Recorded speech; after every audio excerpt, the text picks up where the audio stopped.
Up, but we are now live streaming. Thank you, Mayor Rumbold. Please go ahead. All right. Good morning. Good evening, everyone. Thank you all for joining us for this special meeting. I'll call the meeting to order. The open house will provide residents, business owners, and members of the community with the opportunity to review the draft official plan amendment and text and to provide feedback. So we look forward to hearing from all of our community members tonight. I'm going to turn the meeting over to Ken Mallison, who is head of planning from the County of Lambton. Thank you, Mayor Rumbold. I had a rather large speech put together from last night's meeting, but for the sake of the rather small number here, I will just say that the county has been very pleased with the process that we've been going through, and despite the fact we've had a little bit of a setback in light of the pandemic, the process is proceeding well. We're very pleased to have folks here to provide some feedback and to ask questions. And as Niagara will show in their presentation, this is the beginning of what I call the third phase. So the home stretch. This is the beginning of the engagement. This is not the last of the engagement. And so don't think that you won't be able to participate all the way to the public hearing. There are other opportunities, which Mary Lou will go over. So I will turn it over to her. Thanks very much, Ken. My name is Mary Lou Tanner, and I am with Niagara Planning Group, and we are the consultants working with the township on this.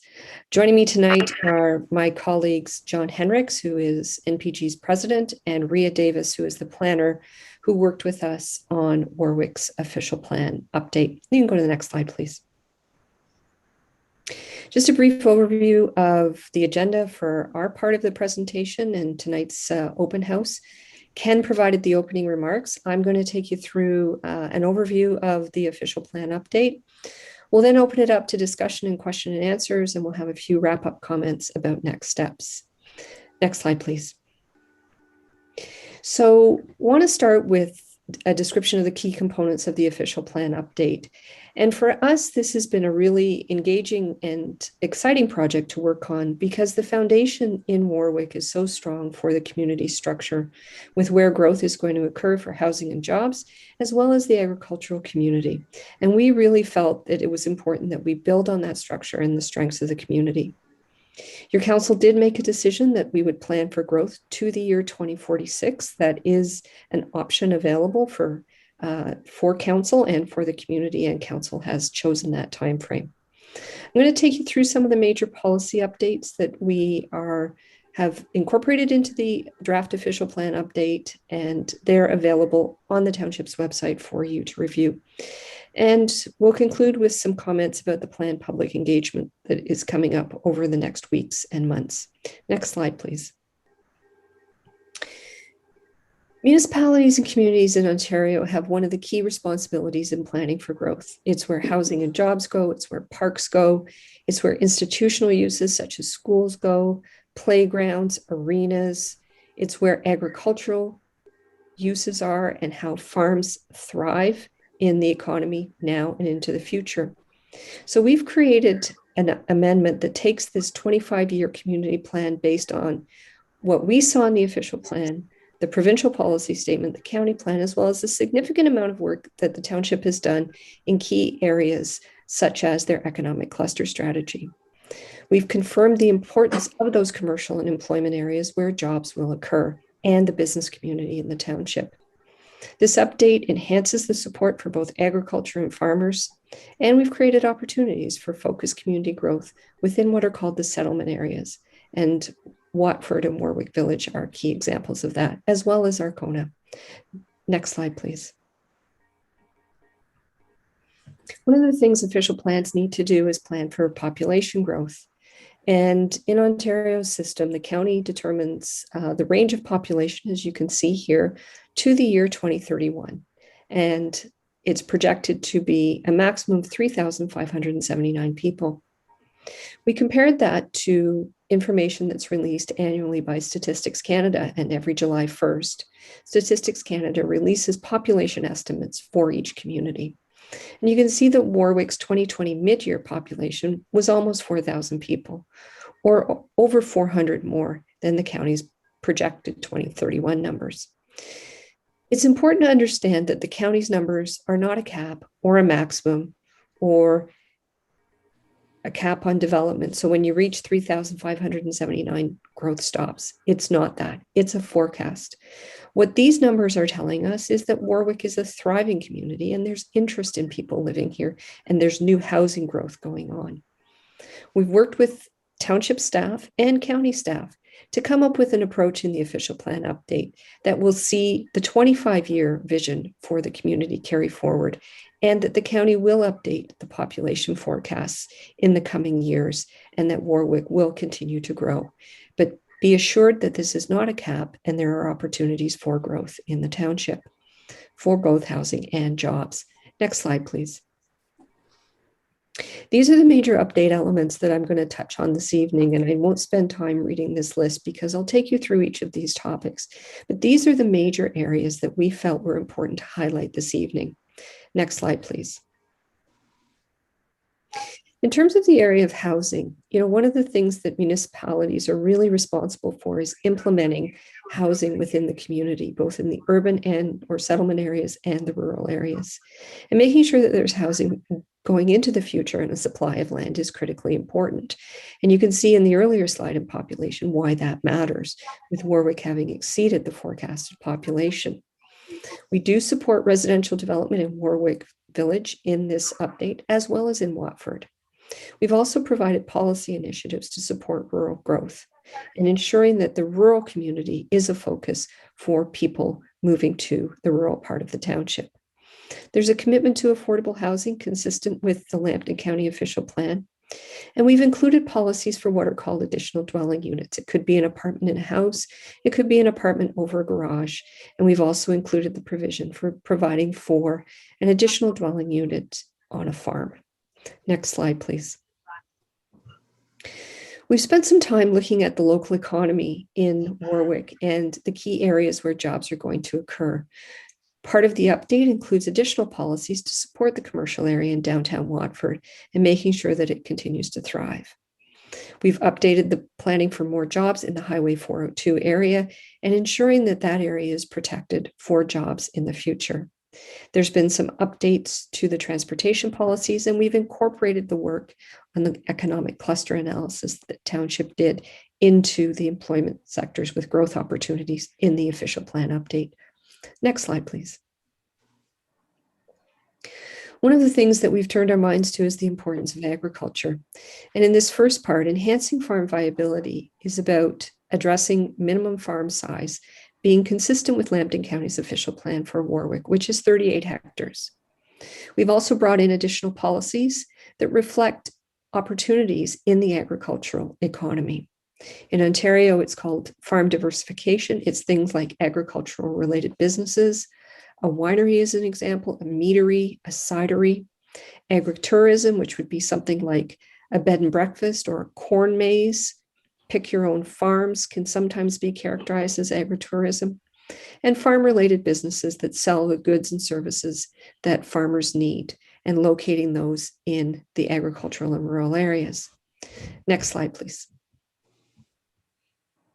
The other thing we've turned our mind to is surplus farm dwelling severances, and Ontario's provincial policy statement gives council the option to allow this within the official plan. It's not required. It is a choice that council could choose to do or not. What we've done is drafted a series of policies that provide what we think is a reasoned approach to surplus farm dwelling severances. And these situations occur when one farmer buys an additional farm and the second farm has a house on it. Most farmers really don't want to be landlords and renting out that second house. Some will keep it to have family members in it, but most really don't want to be a landlord renting out that house. So this is what's called a farm consolidation. And what we've done is set policies on how this would be approached in terms of selling the second house.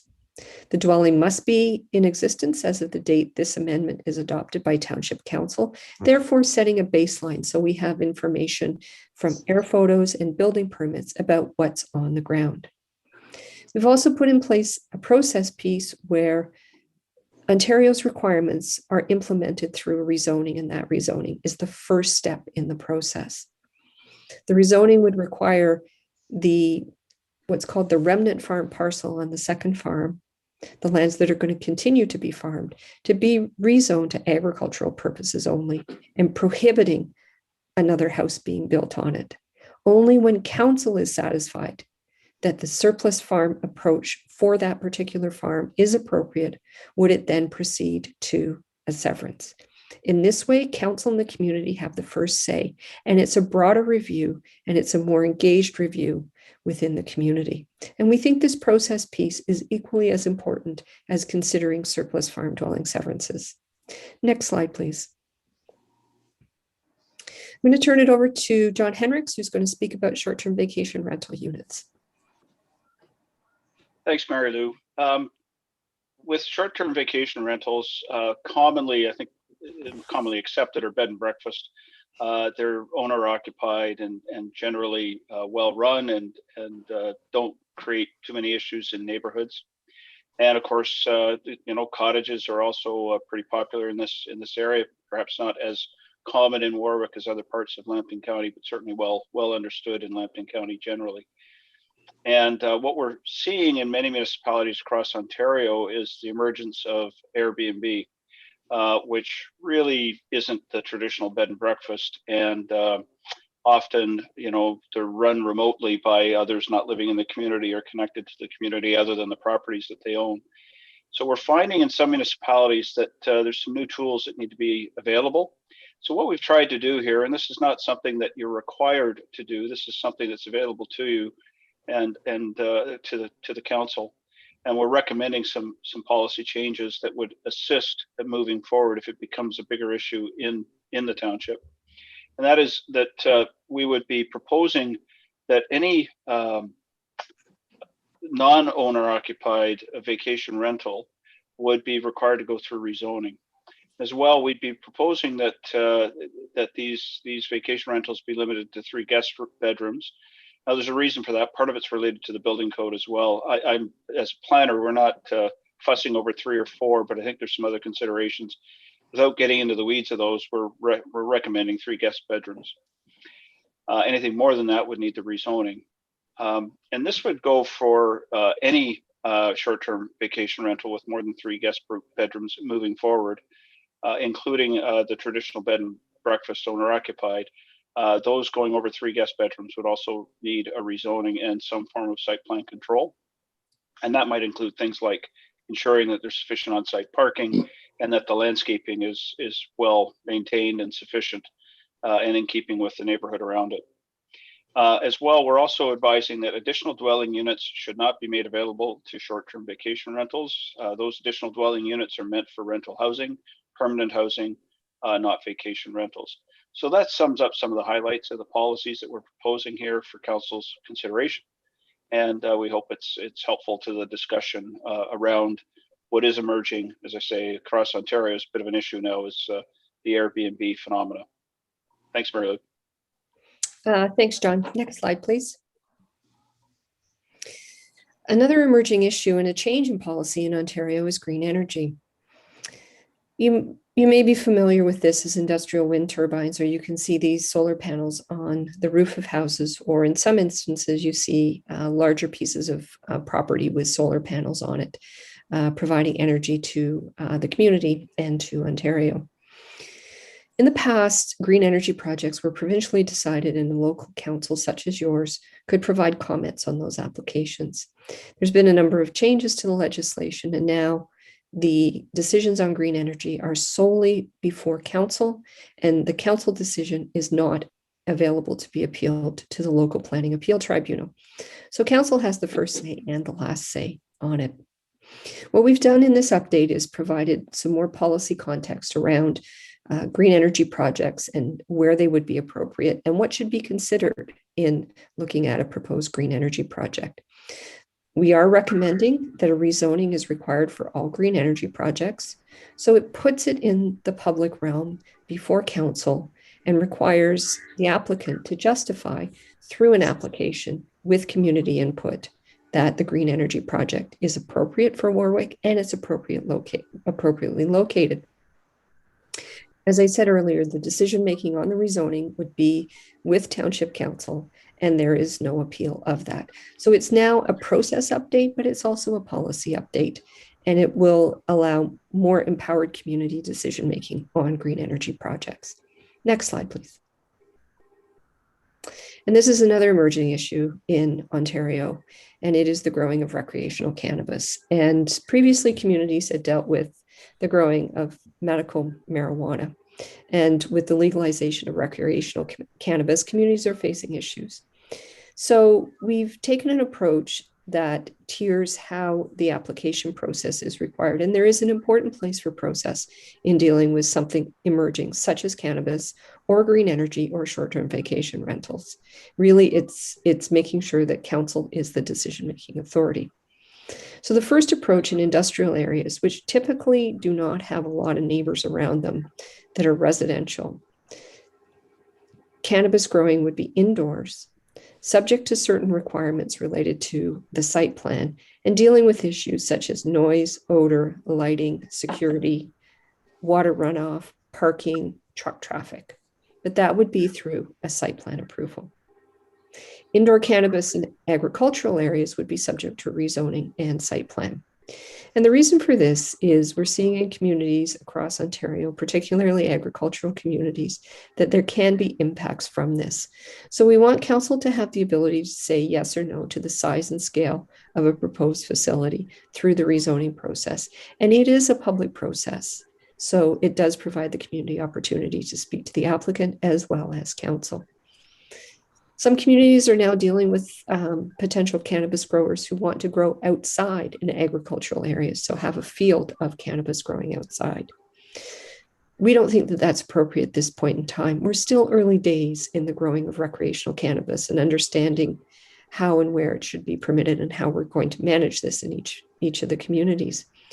So our policy approach is to prohibit it. So anybody who is interested in pursuing this would need an official plan amendment, a rezoning, and a site plan. That's going to be a higher bar. And we think that it will be sufficient to deter most people and push them to either the agricultural area in a greenhouse or an industrial area. We've also updated the policies on how cannabis growing facilities will be reviewed, addressing things like I spoke about: noise, odor, water, fencing, lighting, security, and those elements. Next slide, please. The Natural Heritage System is a section of the official plan that's had a significant update. Lambton County updated its official plan a few years ago and created a new Natural Heritage System. So we've brought that Natural Heritage System into Warwick's official plan, both with the policies and the mapping. So for everyone's information, the county official plan categorizes the Natural Heritage System features into three groups. The group A are the most important and the most significant, and they have the least flexibility in terms of any development or altering the site in and around the feature. A provincially significant wetland, for example. The group B features are important, and they're more county defined, can be provincially defined, such as an area of natural and scientific interest. They have some flexibility in how development and altering the site proceeds. And the group C features are important. They are more locally defined, such as linkage corridors, the aquifers, the groundwater areas, locally significant woodlots, and those types of features. Next slide, please. The update to the Natural Heritage System policies has done a number of things. First, and this is a must, we must conform to the provincial policy statement and the county official plan. So the policies have been updated to do that. We've identified policies to protect and improve the group A and B features that I just spoke about, and identify and protect the group C features. It's important to note, as I said earlier, those group A features are highly restricted in terms of what can happen in and around them, and that's consistent with the provincial policies and the county's official plan. We've also put in place new environmental impact study requirements for development or altering of a site within and around the group B and C features. And these policies lay out what's required if someone is proposing to do work in and around a feature. We've also put in place policies that provide guidance on how the scope of a study can be reviewed and reduced, and also where the county and the township staff can consider eliminating the need for such a study. This is building some flexibility into the policies so that what's appropriate at a site level is assessed and there is flexibility in the requirements. Next slide, please. One of the things that we think is important is that we provide some flexibility in administering the plan, recognizing that this is a plan for 25 years. There are going to be opportunities that occur and issues that arise in the community, and an official plan should provide guidance, but it should not be dogmatic. So what we've done is provided some flexibility in areas where we think flexibility is appropriate. The EIS description that I just went through with you is an example of that. Also, the population numbers that I spoke of earlier. Those are things where we can provide guidance, but we don't need to be highly restrictive. At the same time, we've taken a look at the plan to make sure it's highly readable, that it is easier to understand, and to the greatest extent possible, we've eliminated jargon or phrases that are not easily understood by everyone. Next slide, please. I want to turn now to the planned public engagement that we have going on. We're in the first part on the left-hand side of the slide. We are required to send the draft official plan update to required agencies, people like the Conservation Authority, the school boards, for example, OPG and Hydro One. So we have done that, and it has been sent out for their comments, and we have comments from one agency, the French Language School Board, who have no comments on the draft. We're anticipating the balance of the comments to come in the next few weeks. We're holding this open house this evening, and we'll be holding the statutory public meeting a week from now. This is an opportunity for the first conversations about the official plan update, to hear from the community and to get feedback from the community and from council. Next month, we will release a document that summarizes all the feedback we've received and our response to it.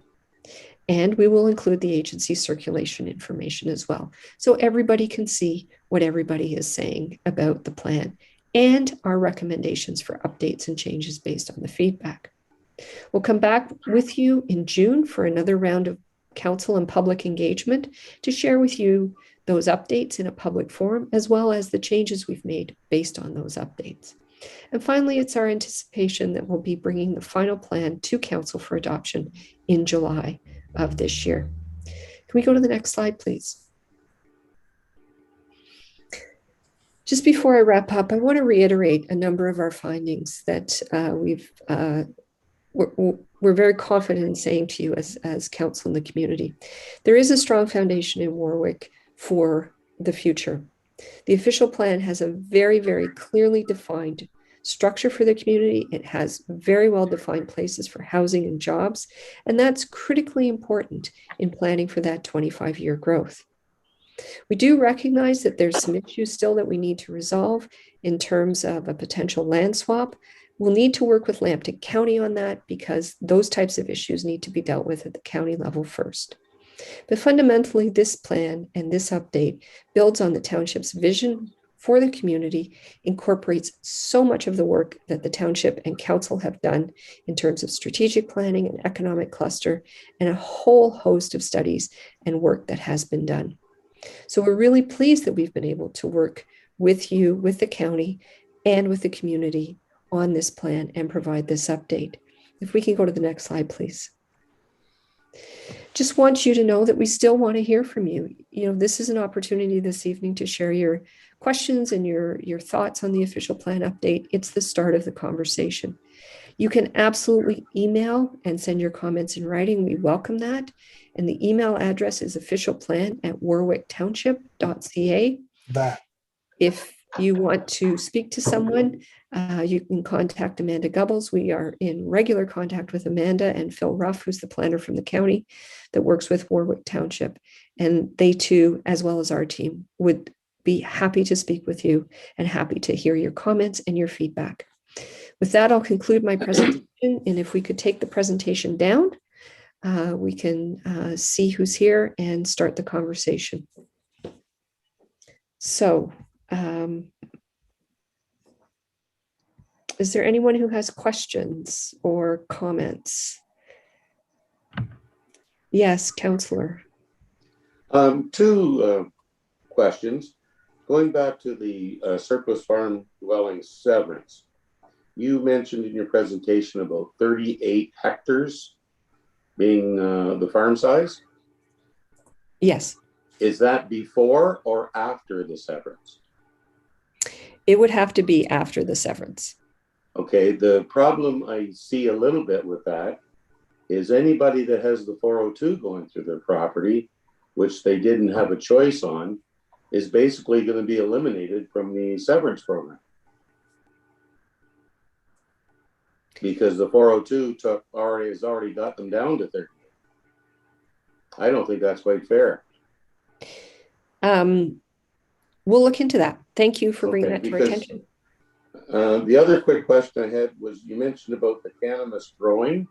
You were talking straight commercial, were you not? Yes. Okay, so the people can still grow for their personal use outside. Yes. Okay, thank you. Okay, thank you.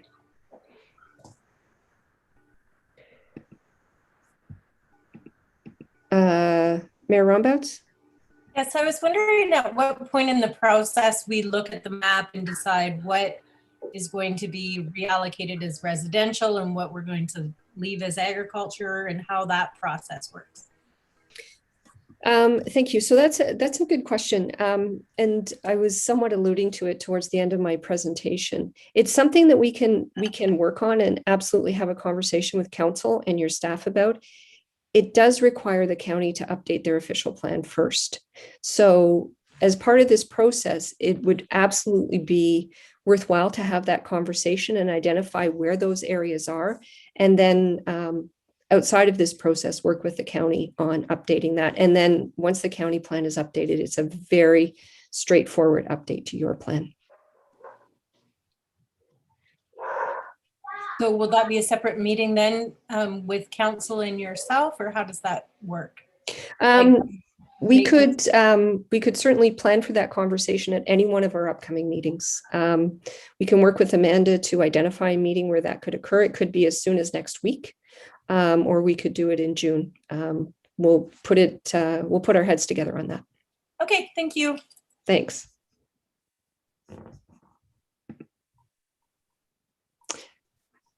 I know your name isn't Nancy, but that's what's coming. No, it's not. I was wondering about the surplus farm equipment requirement, 38.5 hectares.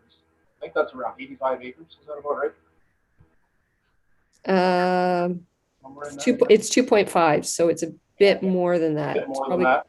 Yeah. So any farm less than that many acres, would they automatically be eliminated from possible severance or not?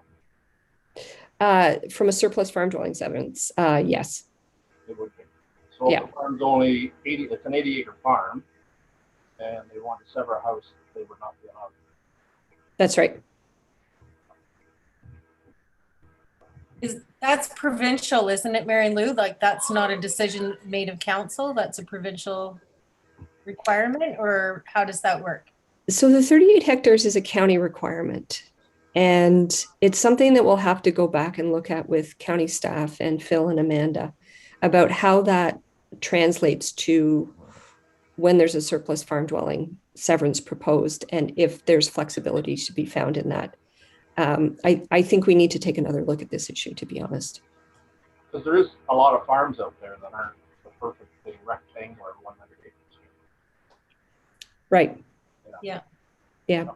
Just Okay. if I could, Mary Lou, part of the reason for the 38 was I don't know the full history of it being so new to the county. The official plan as it was being approved, that part was appealed by the province, by the ministry. So there was some negotiation to get to a point of a number. To understand how we got to that number, I'm afraid I don't have that information with me. Okay. So was that something the county can go out on their own and change that? Or do they have to go by standards? I believe, Tim, it was my understanding that the county had presented a lower number for the acreage and the province came back and said, no, it has to be at least this size. And I believe there was negotiations back and forth between the county and the province, and they settled on that number. That does sound pretty correct from my recollection. So chances are, if we were to go and attempt to do a higher number, we would risk another appeal and possibly being unsuccessful. It was a long process in trying to get that balance between the province and the county, if I recall. Wasn't it, Ken? Like, it was not an easy process, and It was quite protracted. I'll use that term. Yeah, it was not easy at all, and they were prepared to take it right to the hearing. So, yeah. I look at it as a level of risk. If we're going to go and make a change to it, we can do that, but almost certainly there will be a ministry appeal, and I am doubtful that the outcome would be successful to change it. We can always try, but that's the risk. I know we did try, and it extended the length of the county plan, which made it even longer before we could start on our plan. It's unfortunate, but I know the county did try to make that size smaller. So is that the number that's in place right now? Because I know there's some townships that are allowing surplus farm buildings to be severed right now. Are they having to go by that 38.5 number? I believe what happened in the past is done, like they can't unseverance something. Is that correct, Ken? It just kind of got grandfathered in. Because I know what you're saying is there are farms in our community that are like 50-acre farms and 30-acre farms. But those were done back in the 60s and 70s, I believe, weren't they, Ken? Yes, so it's a recognition of this idea of grandfathering your development rights. So if your parcel was created through some mechanism and it falls below what the number is now, your parcel was still legally created. It exists through a legal mechanism. So you are protected and grandfathered. But if you were to come forward and seek to subdivide that further through some other mechanism, then you would likely face some challenges. So I believe Brook Township and Clifton Township is allowing surplus dwellings to be severed now. So every one of those severances that goes through is on a 100-acre farm. Well, and just dawned on me, the other thing to keep in mind is certain municipalities are at 38. Some other municipalities were allowed to be a slightly different number because the nature of their farm context was slightly different. If I'm not mistaken, I'd have to go back and look, but I think there were a couple of municipalities where the number was slightly more, but not to the point where it's a dramatic change. Mayor Roberts? Is there some exceptions if there's some kind of a natural course, like a drain that is an open drain that kind of disconnects a piece of land? So that, do you know what I'm saying? Like if there's a natural drain that isn't attached but is owned by one property owner, that it could be severanced off? There really isn't. The severances in agricultural areas in Ontario are very restricted. It really is surplus farm dwelling severances. There's minor boundary adjustments. Sometimes you can take from one farm and add to another, but it's really site specific.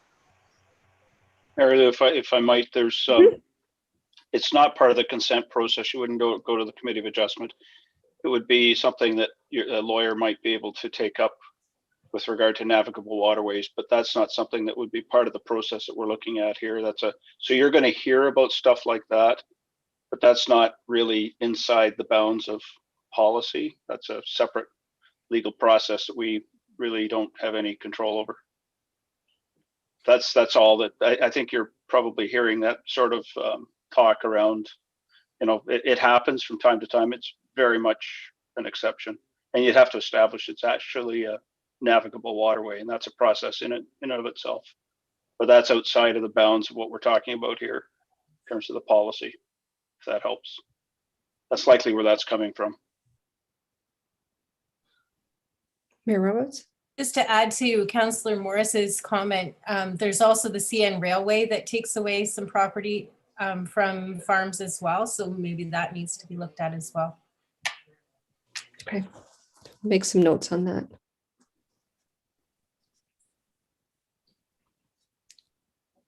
Yes, sorry, I'll get your name. Francesco. Yeah. Hello. Just had a question regarding future residential for the town of Watford. Which direction, northeast, west, south area, do you think would be best for expansion, I guess, in residential for the future? Like, where does the town want to see expansion? Amanda, do you want to start or do you want me to?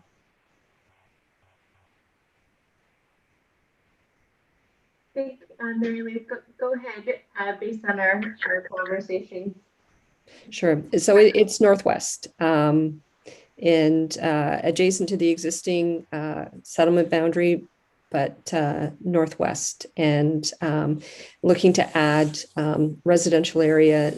There's a couple of different ways you can do it in Ontario. You can add, but then you have to take a similar size out of the settlement area. That's called a swap. Or you do a larger study and justify the need to grow. And then you just do what's called an expansion. But the township is looking northwest. Okay, so the amounts that I see of yellow on the official plan, that's from 2000 and whatever date this was, the last official plan is pretty much all that there's going to be there, or is there an expansion coming? In the draft we've prepared, there is not an expansion. Okay. Any expansion or swap would need to be dealt with first through a county official plan amendment. Okay. So it would be the township working with the county on that. Okay. Thank you. You're welcome. There's others here. If you want to turn your camera on and just, if you have questions, we're happy to answer them.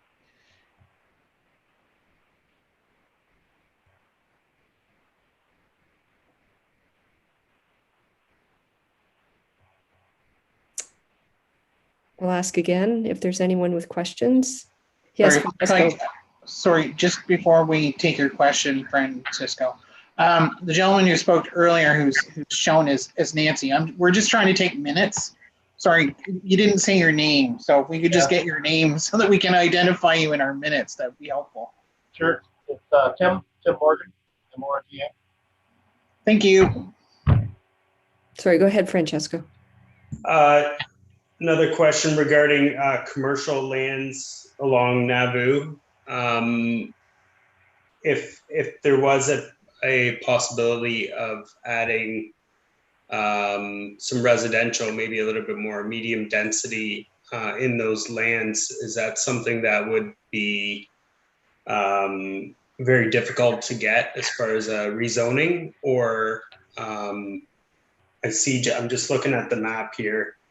It's a pretty squared off line there, and I'm not sure if that's like set in stone or what. So yeah, at this point, we are not including changing either commercial lands or industrial lands to residential. There is an important need to ensure there's a future for jobs in the township, and those lands would be ones that we would see as either having commercial or industrial development in the future. But having said that, you know, in the official plan, we have identified that there's a place for process. And it is important that where we can provide guidance and opportunity for future application, we've done that. So it doesn't preclude an applicant or somebody who's purchased property from looking at either residential or mixed commercial residential development, but it would be through the private application process and not this update. Okay, thank you. Thanks. Councillor Morris? Yeah, I follow up on that a little bit there. Is the township not able to take land that's zoned agriculture through this official plan and deem it to be future residential and or commercial? You are not. The boundaries of where growth for housing and jobs occurs are set by Lambton County's official plan, and you are required to follow those boundaries. Now, if you want to make changes, that's a process where you work with the county on that. It doesn't mean it can't happen, but it just can't be done through this official plan update because you have to use the county's boundaries as in the approved county plan. That being said, we can do a swap during this process. Like if we have residential areas in one spot, we can swap them to a different area with working with the county, correct? You can identify where you feel that's appropriate, certainly, and then work with the county to implement that through first a county official plan amendment, which has to occur first under Ontario's Planning Act, and then your plan would be updated. But certainly you can start the conversation on that process and identify the areas that you're interested in for certain.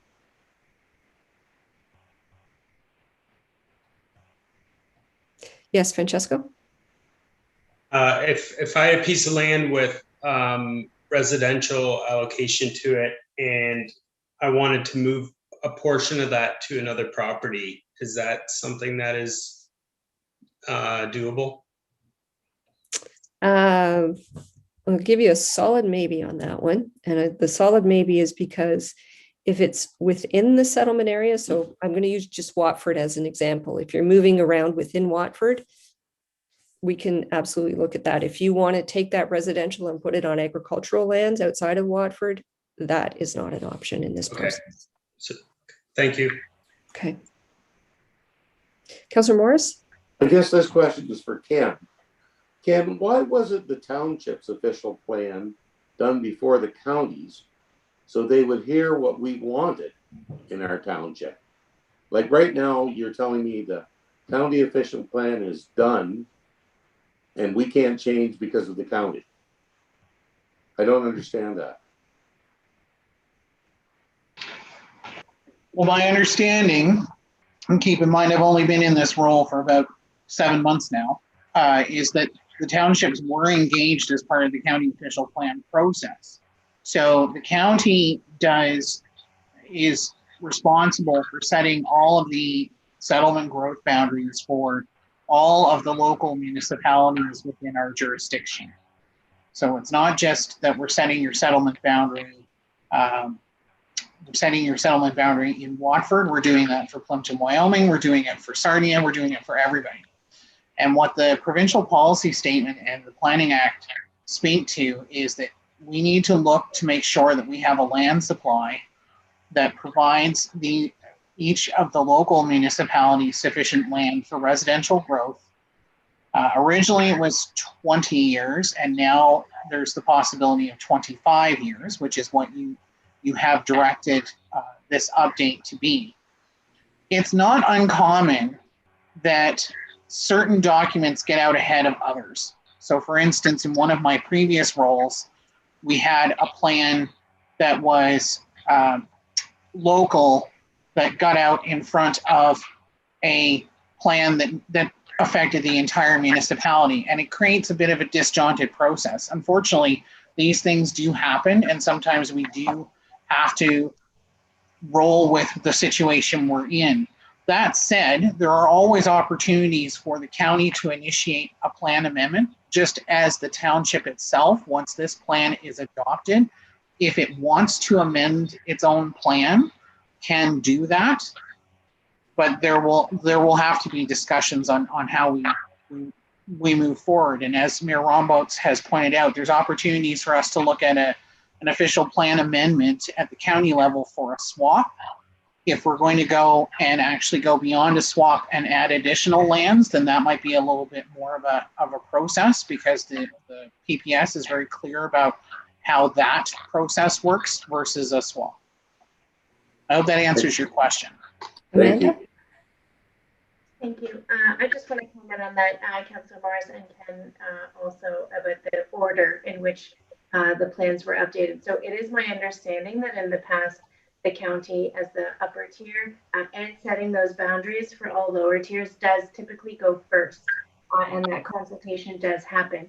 Now, Ken, I know you're new at the county, but are you able to speak to when the County of Lambton started their most recent official plan update process? Because I know it was a number of years in the making, and I think that will answer your question, Councillor Morris. Yeah, actually, I don't have the exact date. I have the opposite answer to the question of when the county plan took effect in full, which was actually the day after I arrived. So, but my understanding is, Amanda is correct. I think we're talking, 2017, 2016, possibly even 2015 was when this process started. Thanks, Ken. So, Councillor Morris, to your question, that is why, right? So if we look back at 2015, 2016, and there were engagements at that time with the county at their outset, I recall some preliminary meetings, but we were not experiencing the growth inquiries or the market that we are right now. So the difference between, the starting timeline of the county official plan update and then our current reality with development happening, and we've identified some areas. Those areas were, I would say, only really identified in the last couple of years after the official plan for the county had been completed but not approved kind of by the province. So that's why we're seeing this incompatibility between the two, when typically, in a perfect world, the county plan would have happened much faster and our feedback would still be relevant when it's approved, if that helps. Francesco? Is the township or county allowed to move residential allocation to other properties if they're not being utilized? It's the same answer as previously. If it's within the settlement area, yes. If it's moving it to outside the settlement area, no. That has to be a county update. So what does that process look like? So there's two different options. The first is what's called the swap, right? So you add some land, say, just for argument's sake, 50 acres, you take 50 acres out of the settlement area somewhere. Okay. And there's a defined process to do that. If you don't want to add 50 and take 50 out, it's a more extensive process that's required in Ontario just to add the 50. So there's two different processes, but it's done at the county level first. Okay, thank you. You're welcome. Mayor Rombots? What happens if something comes up along the lines of a huge development that moved into our industrial park, and all of a sudden you've got 200 jobs in the area? Could you do like an emergency amendment to provide housing for those people, or how does that work? So there's a couple of things that you could do. I would say to you that the swap process, the add 50, take 50 in my example is absolutely going to be the fastest thing to do. It's significantly faster than dealing with the assessment that's required in the just add 50.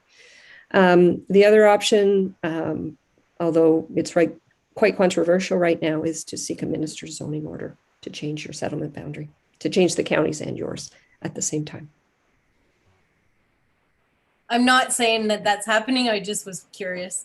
Yeah, well, you know, and I will say, you know, there's been a lot of media about minister zoning orders. In some circumstances, they are such a solution to a community issue. You may recall the mall collapse in Elliott Lake many years ago. The only grocery store that was permitted in Elliott Lake zoning bylaw was at that mall.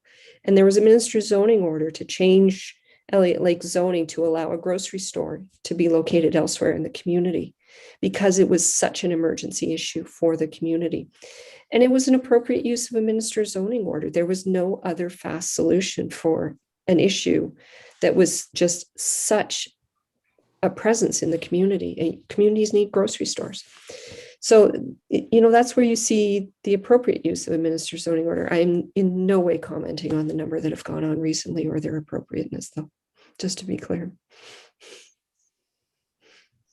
Are there other comments or questions? Yes, Councillor? Yes, the last time we were limited to the amount of residential land we could have. Since we've developed a lot faster than what they projected last time, we should better get more land this time, right? So I think there's a couple of things going on. First is you are growing faster than predicted. The population numbers clearly show that. The swap opportunity is the way to look at not just how much residential land you have, but where it is as well in terms of location. Part of what the county is going to do in the next couple of years is update their population forecasts. And that's going to be an opportunity to look to do another test of where you're at and how fast are you growing. Because, you know, and Amanda correctly pointed out that when the county official plan was being completed and adopted by county council, the growth in Warwick was very different. You were forecasted to have 5 housing units a year built. It is much more than that. You've seen much more growth than that. So this is an opportunity now in the conversation about a potential land swap, but also as the county updates its population forecasts, there's another opportunity to look at the future and how much residential and job land you need, and if there's opportunities for additional areas to be identified through that process. Mary Lou, if I could just add, I don't want to be a downer on growth, because that's a great thing to have. But keep in mind too, you've been seeing that for a couple of years, but it is not necessarily, we don't know what's going to be happening over the next few years. So while you may be having this period, it could be one of these very quick peaks, and then all of a sudden things calm down. And so then when you look at it over the course of the planning horizon that we did the plan for, it all evens out. So you could have one of these very quick, you know, massive jolts of growth, and then suddenly it just sort of calms down back to where we had anticipated before. No, we can't really say for sure. You can only react to what we're seeing right now. Certainly, I can't say what's going to happen next year, but you know, everyone that I'm hearing in terms of economic forecasts are saying recovery is coming. You know, gear up for it. So I guess we'll have to stay tuned. All I would say is that the county is going to be monitoring things and is going to be looking at things as we see indicators that would say, no, growth is here to stay, or no, growth is changing, it's slowing down. Tomorrow at committee, we're presenting a report to look at the population growth numbers across the county from the census information that Mary Lou presented. So the information that you got this evening will be in a report to committee AM, but we'll look at the entire county. That's a bit of an indicator to show that growth it has slowed, of course, obviously due to COVID, but we are still growing. So I guess we'll have to keep an eye out. We will be as responsive as we can to pivot if growth happens to change and go even further upward, as I've said to county council before. So stay tuned. Are there other questions, Mayor Roundboats? Just so that we're clear, how much growth do we have available to us in the current official plan? Like we could build how many acres of residential currently? That's one I'll have to get back to you on, and we'll have an answer for you at next week's public meeting. Okay. If I had to predict what's going to happen, I think COVID has changed the way people want to live their lives, and I think we're going to see continued growth in the rural areas. People are realizing that they can work from a town like Watford and live a much greater lifestyle and still work in Toronto or London and do a lot of things on Zoom. So I think we're going to see a continued shift in the rural areas just because the cost of living is much more affordable here, and the community, like just talking to new families that have moved into the community, they're like, this is unbelievable, the difference. And especially during COVID, I can't imagine being in a high rise in Toronto during the past year. So for tomorrow's committee meeting, I'm going to have to ask Mayor Lombouts to pretend to be surprised, because that was kind of my thought when I put the report together. Should there be questions? I think we're in a bit of a new paradigm. But the question is, how long are we in the paradigm for? Is it just a quick reaction to the circumstances we're in, or are we talking a fundamental shift in thinking? So I'll actually be surprised for tomorrow if the question comes up. Okay. Well, certainly the population estimates are that Toronto's lost 50,000 people in the past 13 or so months. And although economists that we work with will say to us, oh, it's too early to predict. My sense is we are seeing a permanent shift, that people can work from home, and if they need to go into a larger center, they can do so for 1 or 2 days a week. And my sense is that's going to continue. That I'm not an economist, and I certainly don't have a crystal ball, but the companies we work with are shifting to most people working from home most of the time. So, which gives people way more flexibility.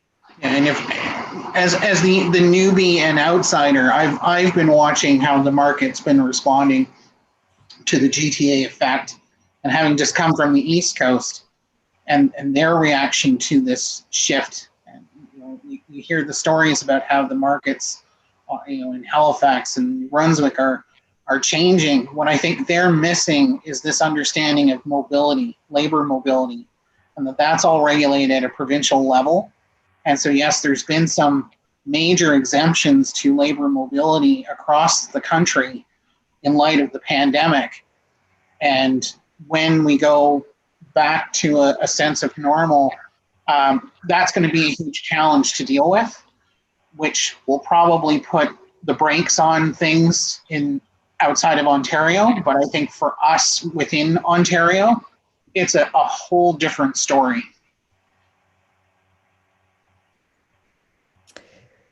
Mayor Rombouts? I think we're going to see some changes as far as immigration trends as well. Like people, with the price of housing and everything in the GTA being so high, it's forced new Canadians to look outside of the larger cities at options, and they're going, wow, there's some really good options out in the rural communities. So we'll see. It'll be interesting. You can't make more land, and so it'll be interesting to see what happens throughout this next couple of years. Indeed. And an opportune time for the county to look at the population trends and get a sense of what's happened in the last 4 or 5 years since their update, since their new plan, but also since the pandemic started. So, are there other questions or comments? Yes, go ahead. Yeah, I was just wondering, this virtual meeting was for the Township of Warwick's updated official plan, is that right? Yes. It seems like everything's being geared by the county. Like it almost seems like the councilors know nothing about this more than I did until tonight. Do they have any input at all in their own township? It's a good question. Thank you. And, the Ontario planning system is fairly regulated. The township's official plan does need to comply to the provincial policy statement, as well as the county's official plan. And because the county has a new official plan, there's a lot of changes that are driven by that. But we also spent some time last September with council, and we included a community survey that we had in the fall of 2020 that gave us feedback on the priorities and importance of community and parks and open space. And the township has done, as I mentioned in the presentation, a lot of different projects around the economic cluster strategy, strategic plan. And those are really important documents that had recommendations for the official plan that we brought into the official plan. So although it seems that it's somewhat driven by the province and the county, there are a number of community elements that were provided to us that we've brought into the official plan.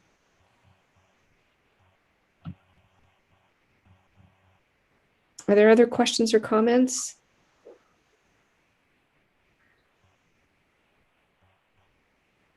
Okay, well, let me just wrap up by saying thank you very much. This was a great conversation. For a virtual open house, it truly was almost an open house. We're having the next phase of this is the statutory public meeting, which is also on Tuesday of next week, same time. And it will be a formal council meeting. And I think Mayor Rombots, you may have some details to finish up to close us off. I believe we have some bylaws that we need to take care of. Absolutely, Mayor Rombots. So there's one bylaw, the confirming bylaw. It's bylaw 40 of 2021, and council would read that we're going to do it all in one motion today. Read our first, second, third time, and finally passed. And we just need a mover and seconder. That is moved by Councillor Morris, seconded by Councillor Westgate. All in favor? That is carried. I just want to thank Mary Lou and John for your presentation tonight, and for our staff for everything you do, the County of Lambton, and everybody from the community who has joined us tonight. These meetings are informative and give us a really good direction as to which way we should be going. So we really appreciate it. Oh, Mayor Rombots, just before we go, we did this last night. I was hoping Maria could put back up the slide with the contact information in case anybody thinks of something that they haven't brought up. I want to just get Maria to put the that last slide up. Thank you, Ken. And I believe that that information is also on our website, so people are welcome to go on there and get that information as well. And we are more than happy to have comments coming from the community and from even council. If you think of anything outside of the structured meetings, then I'm sure Mary Lou or Amanda would be happy to hear the comments. Is there anything else before we adjourn? Oh, that was all I wanted to suggest. Awesome. I saw a few people join. Do we need, I am assuming we need a motion to adjourn then? We do. Thanks, Mayor. Yep. That's moved by Councillor Westgate, seconded by You can close the presentation now, Maria. Thanks so much. All in favor of adjourning? That is carried. Thanks, everyone. Thank you. Good night, everyone. Thank you. Good night.